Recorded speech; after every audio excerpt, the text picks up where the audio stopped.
Apparently there exists a restaurant where if you weigh 350 pounds, you get to eat for free. Where do I sign up? Oh, they have an infomercial. The following presentation has been broadcasted via closed-circuit television to live audiences in 42 different...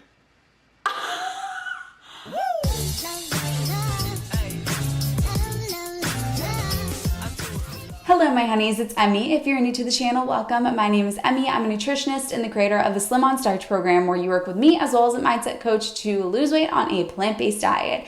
If you want to apply to work with me, go to healthyemmy.org. Let's hop right in. I'm going to explain how you can finally achieve the body that you deserve.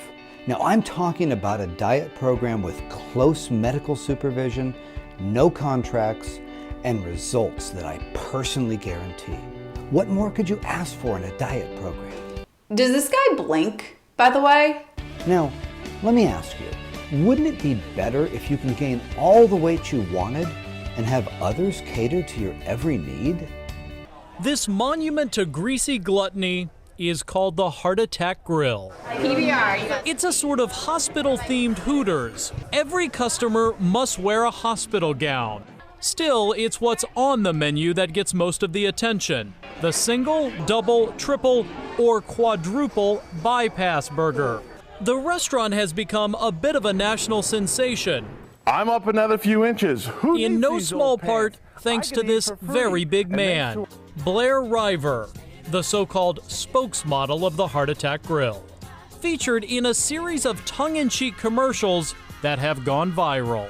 I'm at 570 pounds. Okay, so I see this ad pulling on a few psychological aspects to intrigue people and to make them watch and actually want to eat here. The first thing that I see is they're pairing together two things that normally don't belong. So usually if you see women, hot nurses chasing some guy, it's going to be some very fit, lean guy. And as this guy says, he's above 500 pounds. And the second thing that I see here is the sort of us against them mentality for many people who feel as though they're not represented in mainstream media because they are in larger bodies. They see somebody like this who is being shown to be sexy and wanted, and you can come here.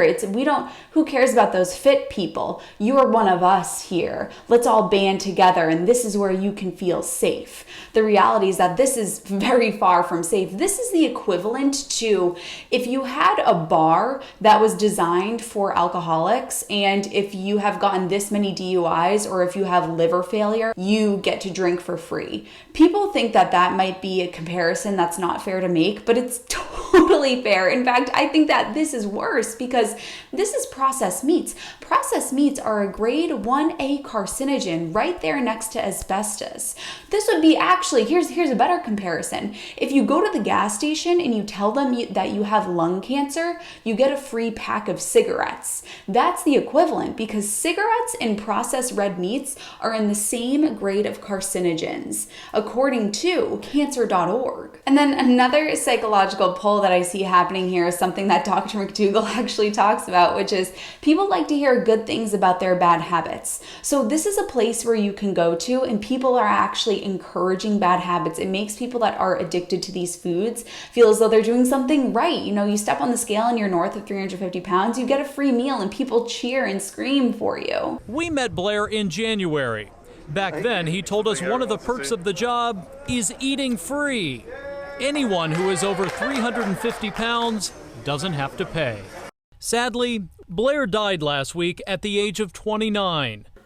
Wow, I did not realize that he was only 29 years old. That's tragic. I will say there was, when he kissed the nurse, there was all of the cheering that was happening. And I've talked about this in my supersize video that there likely is not high sexual functioning with the sexual organs from somebody that is this overweight. The arteries are just so clogged that blood flow is impaired, which means that men do have trouble having blood flow to every organ that they need blood flow to. And erectile dysfunction is usually a precursor to heart disease and a heart attack. When your spokesperson drops dead at the age of 29, and he's morbidly obese by anybody's estimation, don't you have a problem? Absolutely. Who wouldn't? John Basso owns the Heart Attack Grill. As part of the act, he dresses up like a doctor. Every single person cared about Blair Had he have been thinner, he most probably would have survived that pneumonia.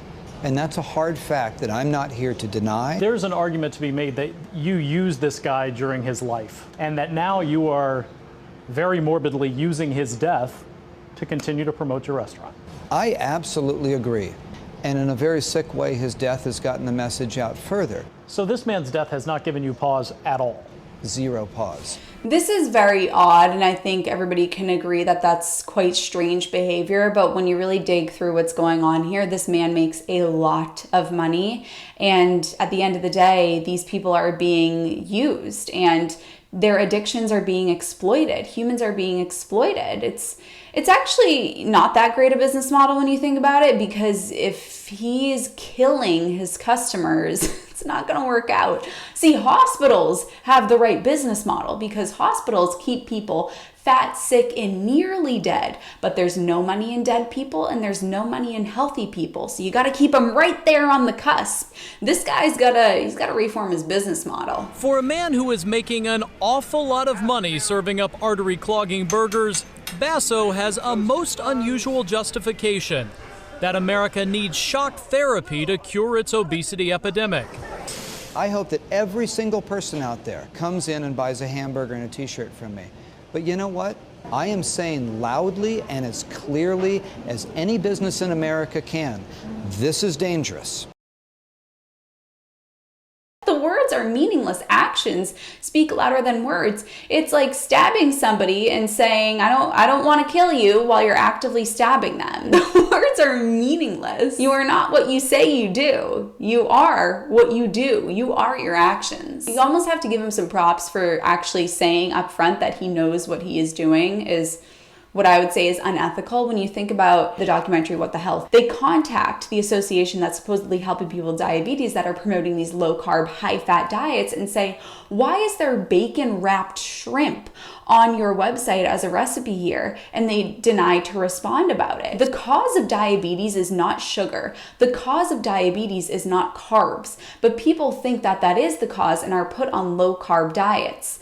The cause of diabetes is the fat in the diet, type 2 diabetes, because it clogs up the insulin receptor so that it can't work properly, and then your blood sugar spikes. So people think that carbs are the cause, but it's the fat that we need to remove. If we remove the fat from the diet, then the carbs can do what they need to do. Perhaps we can learn something from this guy, which is that these companies take advantage of addiction and of people that are very sick and unhealthy. They likely know exactly what they're doing. You have to take control of your own health. Nobody is going to save you. In the medical industry and a lot of hospitals actually profit off of the fact that you put so much trust into a doctor and you think that they will never harm you and they'll never hurt you. And I'm not saying that all doctors do. That's absolutely not the case. There are plenty of tremendous doctors out there, but there are also doctors that are part of this industry, which by keeping people fat, sick, and nearly dead, it keeps that business profitable. You have to take control of your own health, and the way to do this is by controlling what goes in your mouth. Diet is medicine, so take control of your diet. Eat whole, real foods so that you don't end up in a situation where you're looking into the eyes of somebody that might not have your best interest and you're about to lay on a table as they cut you open. Could you imagine being cut open by somebody that you can't fully trust? After Blair's untimely death, the Heart Attack Grill has another spokesmodel. Hey, by the way, if you're enjoying this video, please hit subscribe and give it a thumbs up. It really supports my channel. Here you go. Ernie Hart. Yes, that's his real last name.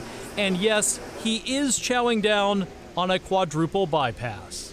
Even though my cardiologist and my wife tell me not to come, and after surviving a coma and multiple heart surgeries, I still come. I enjoy the burgers.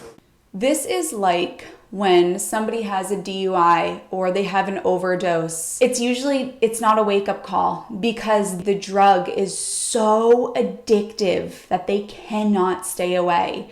Food is extremely addictive. People, places, and things are what fuel addictions. And so for somebody, this man was in a coma. He's had heart surgery. He gets out of the hospital and he goes right back into his old habits. And the feeling that he gets from eating these foods, the high that he gets, is what keeps him coming back.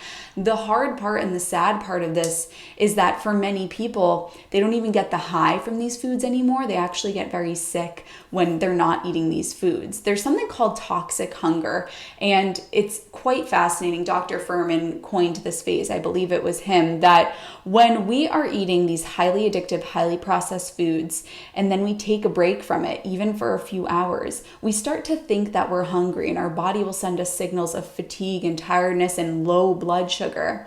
What's really happening here is we are having withdrawals from those highly addictive foods. Just as somebody who's a heroin addict, when they don't get a fix, they just start to sweat and they vomit and they shake and they get diarrhea. That's because they're having withdrawal symptoms from that drug. When somebody does not get their fix of fast food, they can start to get feelings of hunger that are really withdrawals from the addictive food. So I'm sure for this person, this man, he had a coma, he had heart surgery, but even still, the draw to eat these foods is just so intense that he kept going back. If you find yourself in this sort of cycle with these addictive foods, please know this is not a forever thing, and you absolutely have the power to work your way out of this. As Dr. Neil Barnard talks about, your taste buds have a memory of about 21 to 30 days, and after that, you're going to have a new set of taste buds that's really going to appreciate the taste of whole natural foods. The brain does take a little bit longer to neuroadapt from a high-fat diet to a lower fat diet. It takes about 3 months to adapt to that, but I promise you, you can rewire the way that your brain works, and the body is so forgiving and it's so adaptive. And when I was interviewing Dr. John McDougall, he was saying, I asked him, have you ever had a case of somebody who had just been through so much that they didn't respond well to a whole foods plant-based diet? And he said no, and he has had thousands and thousands of patients as a medical doctor, not one that plays on TV, has actually cared for. The fact that you stuffed him full of burgers for free as often as he wanted, what share of the responsibility do you have for his death? The equal share with anybody who provided junk food to anybody. Okay, so we can all agree that this guy is quite shocking. I think it's very important actually that people see this guy to realize there are people out here that do have this little interest in your personal health. There are people that care about you this little that they will say with a straight face, yep, he's dead, and I force-fed him with burgers and he's dead. From what I see, I have no remorse for it. So if you believe, oh, Emmy, there's no way that these companies try to keep us addicted, this is proof right here that these companies do this for money. They take advantage of you and they do not care about you. You have to be an advocate for your own health. As Michael Scott would say, it's a dog-eat-dog world out there, and we're just dog-eat-dogs. Aren't you glorifying obesity, which obviously kills? Absolutely. I think it would be immoral to stop at this point. Explain that to me. We're past the point of no return at the Heart Attack Grill.